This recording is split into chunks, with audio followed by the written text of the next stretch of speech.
তোমার বাবা বলেছে তোমার সাথে যেন বেশি কথা না বলি। আচ্ছা আশিক, তুমি কি আমাকে পছন্দ করো? সত্যি করে বলবে কিন্তু। তোমার তো বিয়ে ঠিক হয়ে গেছে। আজকে কিন্তু লাস্ট সুযোগ, পরে কিন্তু আর বলতে পারবে না, তখন কিন্তু কান্নাকাটি করলেও আমাকে পাবে না।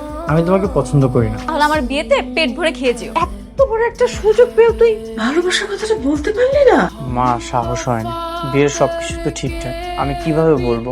বিয়ে তো হয়ে যায়নি, সিনেমাও দেখিস না? ওখানে কি সুন্দর বিয়ের আসর থেকে নায়িকাকে তুলে নিয়ে যায়। ওর বাবার মান সম্মান আমি নষ্ট করতে চাই। রুহি আমাকে পছন্দ করে কিনা সেটাও তো জানি না। তো না বললে জানবি কি করে? তুই কি তোর মনের কথা ওকে বলেছিস কখনো? বলার পরে সে যদি না করতো সেটা না হয় অন্য কথা, বলে তো দেখবি বাবা। তোমার যখন বিয়ে হয়ে যাবে তখন তো তুমি আর আমার সাথে দেখা করতে পারবে না, কথা বলতে পারবে না। এই জন্য আমার সাথে শেষবারের মতো দেখা করতে এসেছো। তুমি আসলে অনেক বুদ্ধিমান ছিল।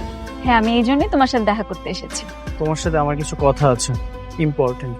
হ্যাঁ বলো না, আমি শুনছি, কিন্তু একটু তাড়াতাড়ি করো প্লিজ। বাসায় অনেক মেহমান, কালকে আমার বিয়ে না। এখন যদি কেউ জানতে পারে এই রাতের বেলা তোমার সাথে আমি দেখা করতে এসেছি, আমাকে খারাপ ভাববে। তুমি এই বিয়েটা করো না, কিন্তু কেন? কারণ আমি তোমাকে অনেক ভালোবাসি। তোমাকে ছাড়া থাকতে কষ্ট হবে। এখন এসব কথা বলে লাভ কি? যখন তোমাকে আমি বারবার করে বলেছিলাম, তুমি তো তখন আমাকে পাত্তা দাও। ভুল করেছি, অনেক বড় ভুল করে ফেলেছি। আমি তোমাকে ছাড়া থাকতে পারবো না। তুমি প্লিজ এই বিয়েটা করো না। এখন আর কোনো কিছু সম্ভব না, তুমি আমাকে ভুলে যাও।